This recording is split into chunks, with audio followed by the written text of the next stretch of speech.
নজর রাখবো পরবর্তী সংবাদে। পাহাড় নিয়ে এবার চিন্তায় রয়েছে মথার প্রতিষ্ঠাতা প্রদ্যুৎ কিশোর দেববর্মন, কেননা ছায়া সঙ্গীরা সরে যাচ্ছে এবং এক্ষেত্রে মথার প্রতিষ্ঠাতা সদস্যদের একাংশ নির্বাচনী প্রচারে গড় হাজির থাকছেন। আবারও অনেক ছায়া সঙ্গী দলে থাকলেও দূর থেকেই জল মাপছেন। গোটা বিষয় সম্পর্কে সরাসরি চলে যাবো আমাদের প্রতিনিধির কাছে, কি বলছে শুনবো। রয়েছে অঙ্কিতা বর্ধন। অঙ্কিতা, ছায়া সঙ্গীরা এক প্রকার সরে যাচ্ছে, যার কারণে স্বাভাবিকভাবে পাহাড় নিয়ে কি এবার চাপে পড়তে হচ্ছে প্রদ্যুৎ কিশোরকে, কি বলবে? দেখো, সেই বিষয় বিশ্লেষণ করতে হলে একটু পেছনের দিকে আমাদের যেতে হবে। শিলং, যেখানে প্রদ্যুৎ কিশোর এতদিন যাবৎ থাকতেন, আর সেই শিলংয়ে বসেই মূলত তিপ্রা মথাকে নিয়ে বা তিপ্রা মথার দল প্রতিষ্ঠা, তিপ্রা মথার মতাদর্শ, তিপ্রা মথার চাহিদা, কি এজেন্ডা থাকবে, সবটা বিষয় কিন্তু শিলংয়ের একটি বৈঠকেই সিদ্ধান্ত হয়। তারপর শিলং থেকে তিনি রাজ্যে আসেন, এসে তিপ্রা মথা দল প্রতিষ্ঠা করে। আর সেই তিপ্রা মথা দলের মূল এজেন্ডা ছিল তিপ্রাল্যান্ড, যাকে নিয়ে নির্বাচনে লড়াই করা বা শাসক দলকে কটাক্ষ করা, তাদের মূল এজেন্ডা প্রত্যেকটাই কিন্তু তিপ্রাল্যান্ড ছিল। আর সেটা শিলংয়ে বসেই নির্ধারণ করেছিলেন প্রদ্যুৎ কিশোর দেববর্মন এবং ওনার ছায়া সঙ্গীরা। কিন্তু তিনি যেহেতু এখন বিজেপি অর্থাৎ শাসক দলের সাথে সরকারে চলে এসেছেন, তারপর উনার যে ছায়া সঙ্গী অর্থাৎ এই যে শিলংয়ে বসে বৈঠকে যারা উপস্থিত ছিলেন, তাদের একটা অংশ কিন্তু এবার সেই বিষয়টা পছন্দ করছে না। অর্থাৎ যে এজেন্ডা ছিল তিপ্রাল্যান্ড, সেই দাবি থেকেই তিনি সরে এসেছেন, এমনটাই কিন্তু মত রাজনৈতিক মহলের। আর সেই দাবি থেকে সরে এসে তিনি সরকারের সাথে গেলেন। তারপর তিপ্রাল্যান্ড সম্পর্কে আর তেমন কিছু বিস্তারিত জানা যায়নি প্রদ্যুতের মুখ থেকে। এই বিষয়গুলি কিন্তু ভালো চোখে দেখছেন না উনার ছায়া সঙ্গীরা। বিশেষ করে ছায়া সঙ্গীকে একে একে করে সরে যেতে দেখা যাচ্ছে পাহাড় থেকে, জানি ইতিমধ্যেই চিন্তায় রয়েছে প্রদ্যুৎ। দেখো, মথার প্রতিষ্ঠাতা তাদের সদস্যের একাংশ এবার নির্বাচনী জনসভায় গড় হাজির থাকছেন। অর্থাৎ 10টি জনসভার মধ্যে 2টি জনসভায় দেখা গেলেও বাকি 8টি জনসভায় কিন্তু তাদের দেখা মিলছে না। আর সেটাই হচ্ছে মূল প্রশ্ন, যারাই শিলংয়ে বসে বৈঠক করেছিলেন তাদের একটা অংশ কেন উপস্থিত থাকছেন না?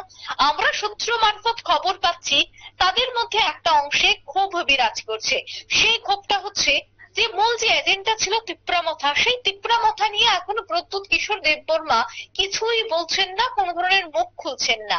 আর সেটাই হচ্ছে মূল প্রশ্ন ওনার ছায়া সঙ্গীদের। এখন অনেকের মধ্যে প্রশ্ন বা আমরা সূত্র মারফত খবর পাচ্ছি যে তারা এখন শুধুমাত্র ফলাফলের দিকেই নজর রাখছে, যে আগামীতে কি ফলাফল বেরিয়ে আসে। ফলাফলের পরে তারা তাদের রাজনৈতিক ভবিষ্যৎটা নির্ধারণ করবে। যেহেতু আমরা প্রত্যেকেই জানি যে ত্রিপাক্ষিক চুক্তি যে স্বাক্ষর হয়েছে, সেই ত্রিপাক্ষিক চুক্তিকে নিয়ে একটি কমিটি গঠন করা হবে। আর সেই কমিটি গঠন বা কার্য বিভিন্ন বিষয় কিন্তু বা কার্যপ্রণালী প্রত্যেকটাই কিন্তু নির্বাচনের পরে নির্ধারণ করা হবে।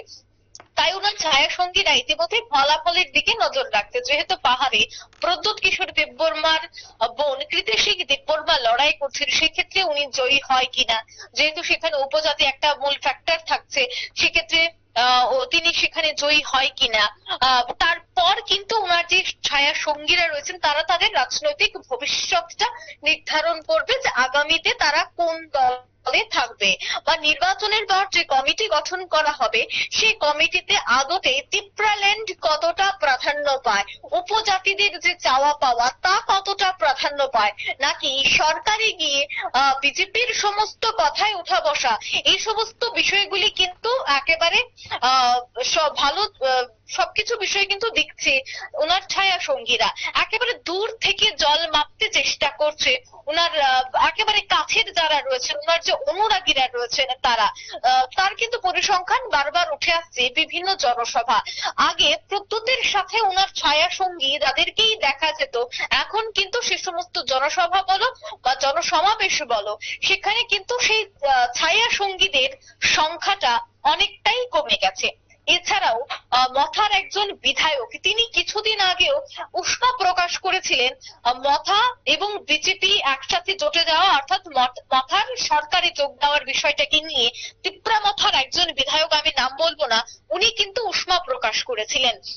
তারপরেও ওই বিধায়কের যারা অনুরাগীরা রয়েছে তাদের মধ্যেও কিন্তু ইতিমধ্যে এই আহ, নির্বাচনকে নিয়ে এক প্রকার ক্ষোভ দেখা দিচ্ছে। এখন দেখার বিষয় যে ফলাফলে কি বেরিয়ে আসে, তার জন্য যেহেতু আরো কিছুটা সময় আমাদের অপেক্ষা করতে হবে, তার জন্য কিন্তু ওনার অনুরাগীরাও কিছুটা সময় অপেক্ষা করছেন, জল মাপতে শুরু করেছেন দূর থেকেই যে আগামী ভবিষ্যতে কি হবে। যদি ভবিষ্যতে কৃতি সিং দেববর্মা জয়ী হন, তখন সেই তিপ্রা ল্যান্ড বিষয়গুলি প্রাধান্য পায় কিনা, সমস্ত বিষয়ে নিয়ে কিন্তু ইতিমধ্যেই এক প্রকার অন্দরে কানা ঘোষা চলছে, এক প্রকার অন্দরে ছায়া সঙ্গীদের নিজস্ব বৈঠক চলছে বলে আমরা পাহাড় থেকে খবর পাচ্ছি। শতাব্দী। একদম অঙ্কিতা, অসংখ্য ধন্যবাদ তোমাকে। বিস্তারিত তুলে ধরলো আমাদের প্রতিনিধি অঙ্কিতা বর্ধন। এবং সেক্ষেত্রে বলা যায় যে নির্বাচনে যে জনসভাগুলি করছেন মোথার পক্ষ থেকে, তাকে কিন্তু বলা যায় সেখানে কিন্তু দেখা যাচ্ছে না যার ছায়া সঙ্গীরা রয়েছেন। অর্থাৎ এক্ষেত্রে স্বাভাবিকভাবেই কিন্তু বলা যায় পাহাড় নিয়ে কিছুটা হলেও চিন্তিত রয়েছেন মথার প্রতিষ্ঠাতা প্রদ্যোৎ কিশোর দেববর্মন। নিয়ে নিচ্ছে ছোট্ট একটি বিজ্ঞাপন বিরতির সঙ্গে থাকুন।